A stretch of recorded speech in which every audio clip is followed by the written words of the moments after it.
directly through this door near the bar that are going to be on your left. The bar, as you see, is right over there. It will be open from 7 p.m. to 10 p.m. tonight and 6 p.m. to 9 p.m. tomorrow. Big shout out to Mexican Reland for the head of our transportation team, Steve Olson, just got back, delivering us new pucks. Alright. And then, of course, a lot of you know we have Trophy Brew, which is actually a conglomerate of this. 2 buildings down, there will be a food truck around 5 p.m. today down there. Okay, and then all of our tables. So we have 12 tables and we have 1 exhibition table, Steve's Brunswick. The tables are labeled. They start 1 front and center, 2 through 4 is in this section, 5 through 7 is here, 8 and 9 are the 2 purple tables, and 10 through 12 are against this wall. Okay, so. Alright. So I just want to go over the format of the tournament, but one thing we're doing this year, so my beautiful wife, Kay Hunter, she'll be here later today, drew up this bracket for us by hand. Another idea that she had, and I really love it if all of you would participate, in our command center, on the wall, next to the entrance over there, there is a blank page with a ton of colorful pens. We would love it if we could get every player at this tournament to sign that poster board. It's a tradition we want to start every year, and every year at the tournament we will post the previous poster boards with all the signatures and the new ones. We would love it if we could get that from everybody. Just anytime throughout the day. So going to the format of the tournament, so this is going to be a 128-person double bye bracket. We didn't get to 128, but thanks to Ethan, we have exactly 100 players. So we have a full 100-person double bye bracket. It is going to be 4 out of 7, all the way through the main bracket. And if you have any questions about that bracket, if you want to talk to your friends about it, we do have a Discord channel. We have multiple QR codes around. You can see one right here. We have one in the command center. This Discord will have all the information that you could possibly need. If you can't find it there, find me or ask someone at the command center. And there's one at the registration table as well. All right. So for those of you that have not done the major tournament before, the way this works is there is a large main bracket that is double elimination. For those of you that are from Raleigh, that's just like boxcar, double elimination. Once you lose twice, you will then go into a spin-off bracket with everyone that lost at the same time as you. That will be a whole separate tournament. They'll feel just like the same tournament you were doing before. So for the formatting on those, the lowest spin-off is going to be, well, we have 97 to 100, that'll be 4 players, but then after that we have 65 through 96. For that spin-off specifically, it is going to be 2 out of 3. Also, we are going to be running that spin-off from the command center. So it'll be just like the main bracket, you'll bring us, we will give you a match card, we'll send you to a table. All the other spin-offs. So the other spin-offs that we'll have are 17 through 24, 25 through 32, 33 through 48, and 49 through 64. All of those spin-offs will be 3 out of 5. All of them will be 3 out of 5. 17 through 64 will be 3 out of 5. And those will be run on a paper bracket. We'll designate 1 or 2 people in each bracket to run those, and you'll be assigned 2 or 3 tables depending on the side of the spin-off. For our top 16 spin-offs, so 13 through 16, 9 through 12, 7, 8, 5, 6, and our top 4, all of you will stay 4 out of 7. We stay 4 out of 7 for our top 16. Does anyone have any questions about that so far? Does that all make sense? Cool. Alright. Okay, so for our goal, for how much we want to get done today, our goal is to get all the way to the top 16 in the main bracket. That's going to happen no matter what. Now, when it comes to which spin-offs we're going to complete, we're definitely going to finish the 65 to 96, the 49 to 64, the 33 to 48. It is possible that we will start tomorrow morning with the 25-32 and the 17-24 spin-offs. Our goal is to finish the 25 through 32 spin-off and the 17 to 24 spin-off tonight, but be aware, those two spin-offs may have to happen tomorrow. We will announce that as the day goes on, probably closer to the end, which I'll be here anyway if you're part of it. Okay, so our round one refs, I'm going to announce this again when we announce the tables, but they are going to be our top North Carolina players. So, in order from tables 1 through 12, it's going to be our head ref, Matt Casey. Our number 1 player, Joey Liss, table 2. Seth Garrett, it's table 3. Carlos Hernandez is table 4. Alan Odom is going to be table 5. Our assistant, whatever you want to call him, Balfour Prince is going to be on table number 6. Ray Nugent is going to be table 7. Rafael Portillo is going to be table 8. Steve Olson is going to be on table 9. Marco Oyana Portillo is going to be on table 10.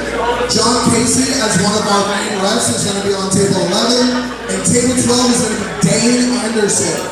So that'll be our main refs. We won't call it again. I just want to get a quick shout out. Now, we are going to have our head ref. For those of you who have never been in a major tournament before and weren't here yesterday, our head ref is going to give a rules demo that is required for those of you that have not been in a state or national tournament before. One thing I want to go over before we do that. Sportsmanship. Don't be a jerk. Don't be whatever you want to say. Be kind to your opponents. There are a couple of ways. There are a couple things that we are not going to tolerate. If you do these things, you will be given a conduct violation. If you are given 3 conduct violations, you are disqualified from this tournament. We do take this seriously. First off, do not slam and throw your mallets on our tables or at your opponents. These tables are expensive. They are all player-owned, every single one. No one donated this to us. These are not a company. These are our tables. Respect them. Don't curse at your opponents. We have a couple examples of people who get fiery and passionate. Our stream team leader, Mr. Tim Young, you will hear him throughout the weekend. But he is not yelling at his opponent. He is yelling at himself. We can accept that. We're okay with passion. Except for the camera. Austin Fernandez is the biggest example. He screams like a banshee, but he is yelling at himself. We can live with that. You start yelling at your opponents, you will not last in this tournament. And lastly, I said at the beginning, and I'm going to say it again now. Our 2 volunteers who have stepped out, Megan and William right here. Can I get one more round of applause for them? Be nice to the volunteers. They are not air hockey players. You might have questions for them, they don't know. If they don't know the answer to the question, come find me. Come find our head ref, Matt Casey. One of us will be able to find an answer for you. Okay, so before we get started with our rules demo, Mr. Kurt Zender, where are you at? Mr. Kurt Zender, would you like to say a few words? A round of applause for Mr. Godfather of Air Hockey Kurt. This would not be happening without him. Hello everyone, my name is Kurt Zender. I think most of you guys know me. I just want to say a couple things before we start the tournament. And like so many times when I talk about air hockey, I'm going to talk about something completely different. As many of you know, before I started playing, I had something of a mildly successful career in track and field. And track is a very unique sport because all that matters is time. You can compare athletes across eras. There is no difference. There is a number in front of your name, and that is what everyone thinks about. And it makes it very unique because you can look back in time and compare yourself to the greats that came before you. And so, for someone like myself who ran the mile, I think that people like Roger Bannister, the first man to run under 4 minutes, and battles that we had with John Manley. I think of Jim Ryan, the first American high schooler to break 4 minutes in the mile. Steve Prefontaine in the 80s, Sebastian Coe and Steve Abbott, Haile Gebrselassie, and Hicham El Barouj in the 90s. And then just before I started running, my favorite runner when I was competing was a man named Leo Gonzalez. He was by many people underrated. He was too small, he was too short, he never got proper training, and yet he was faster than almost everyone in the world. The first time I ever met Leo was a track meet that I was running, believe it or not, in Texas. And like a lot of the people that I had looked up to previously, this was the first time that I was meeting him in person, and I was in awe. Here was this guy that could do so many beautiful things. He could run so fast and so hard, and one of the things I liked about the way that he ran was he ran with an absolutely devastating finishing kick. It was something I like to do when I ran, and it's something that's incredibly difficult. And anybody that can do that has my respect. When I met him on the track, our race was a little bit of an interesting one. He was the fastest man in the field, and many times in track when there is an athlete that is head and shoulders above everyone else, people will sort of swarm around them and put them in a box so they can't get out and run away from everyone because they're scared. And I ended up trapped in this box with Leo for 3 laps. We're going round and round and round the track, far slower than any of us want to. And on the last lap, we broke free, just me and him. I was running against someone that I looked up to that was a huge inspiration to me, that I thought I may never have a chance to run the race. And at the end of that race, I edged him out of the finish line. Good edging, Kurt. I'm telling you this story because it's not about track. So many of you here today will see someone on the other side of the table that you have looked up to, names you've read online, people that you may not recognize in person, that you're meeting for the first time, that you think are someone that you can't take on. Jacob Weissman, Vince Saucedo, Brian Croco, Dan, I see you back there as well. Do not be scared of your opponent. When you are standing against them across the table and you hear the hum of the table, in that moment before the ref lifts off the puck, that is the peace that you need to find when you face them on the other side. Thank you.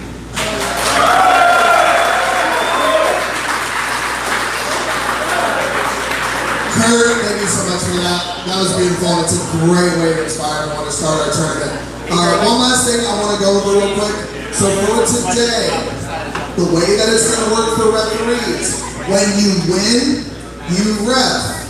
So doubles is a little bit hard because there's 18 matches and 12 tables, so it's a little chaotic in the beginning. Today is not going to be like that, we hope. So whenever you win a match, you are going to take the scorecard from that match. You're going to bring it to the scores table. You're going to bring it to these two right here. Once you bring it to them, they're going to enter that match, and then they're going to hand you a match card for the next match on that table, and you are going to ref that. Once you bring the match card in that room, stay there until you get your next match card. Please do not leave. Don't make us come find you. Stay there. It'll only take a couple minutes, or it should only take a moment. But yeah, outside of that, we're going to go ahead and get started with our rules demo from Matt Casey. For those that are just getting in from out of state, this tournament is North Carolina rules for face-offs. We're doing face-off every game. We're going to face-off every game. The only exception to that is if a player cannot reach the center line, you can flip for it on the first, before the first game, and then after that, it will stay on whoever won the coin toss's side of the table for the remainder of the match. Or if both players agree not to do North Carolina face-off. We would strongly prefer that you do not do that, but I understand some. Anyways, and for ready to start, I'm going to go ahead and have Matt Casey take over. If this is your first major tournament, you're going to go to table 1, and Matt Casey's going to do a rules demo for you. If you think you know it all, please go there. And then after that, we're going to have a 10-minute warm-up session, and then we're going to get started. Matt, just want to say you're done. Thank you, everyone. And there are 4 people that have not registered yet. If you have not registered, go do that right now at the front desk. Also, once you win and you bring your match card, sign the sheet. I would appreciate it. Thank you. Here you go, man.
I'll be going over some of the basic ground rules of single leg hockey. First of all, as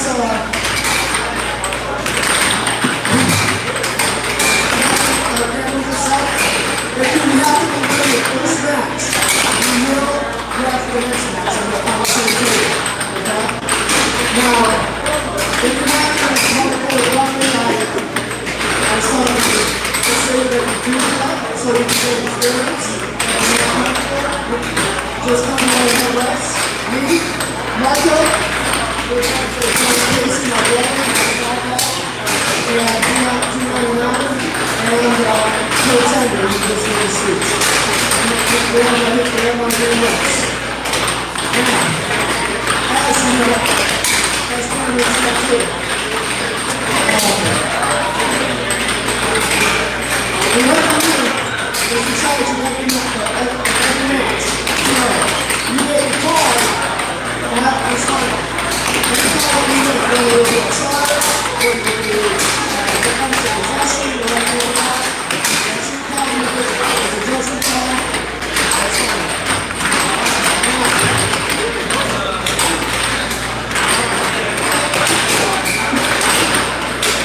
Only time you can call a call out of play.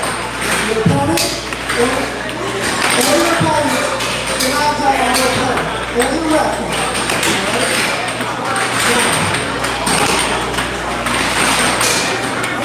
When you get up, you gotta make sure and post up, there's no players are ready before you call the play. Now, there is no talking on the puck. Let's talk it. Possession goes to the player.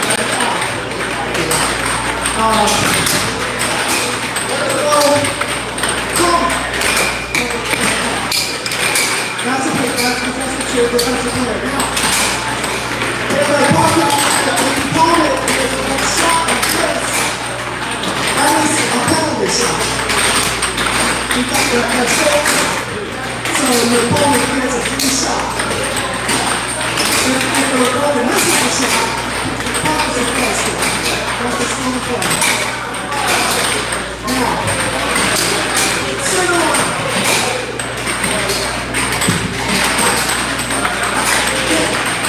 Center line now. If the mallet happens to completely cross the goal line, that is a foul. Possession goes back to the center. If it's on the center line like this, and you throw a stop, that is a legal shot.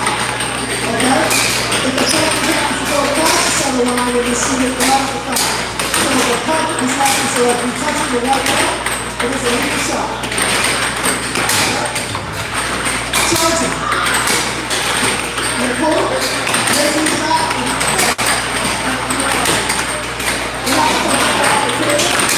That is a charge. You guys will go to your opponent. Okay?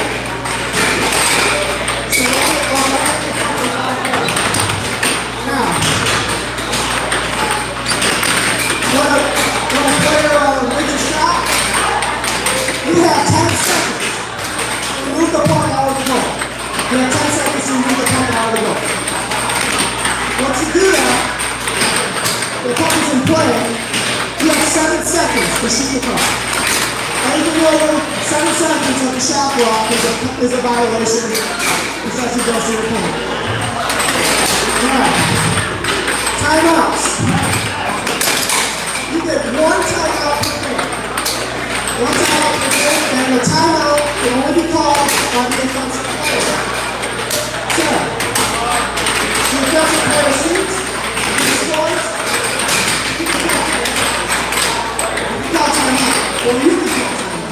But if the puck is in play, and that would be the offensive player to call a timeout. Each timeout is 10 seconds. Yeah, each timeout is 10 seconds. Now,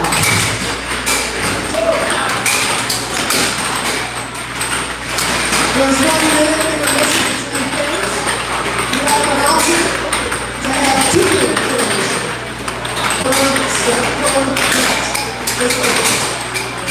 But there's 1 intermission per game.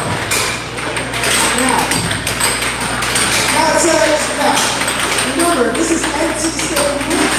It's based on every game. Not USA rules where you get the position based off of the post units on the table. It's based off every game. Now, no exception to our rule is if someone is too short to reach the center line, you have to ask them okay? After every game, 6 sides. It's the state sides. Everybody understand? Alright, one last thing. This refers to the offensive down. Okay? Now, when you're on the offensive side and you shoot the puck, lose the matter, you're able to drop your goal.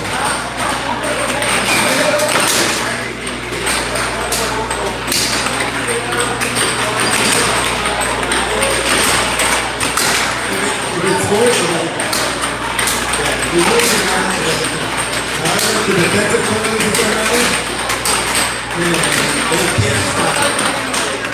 It would be a goal time.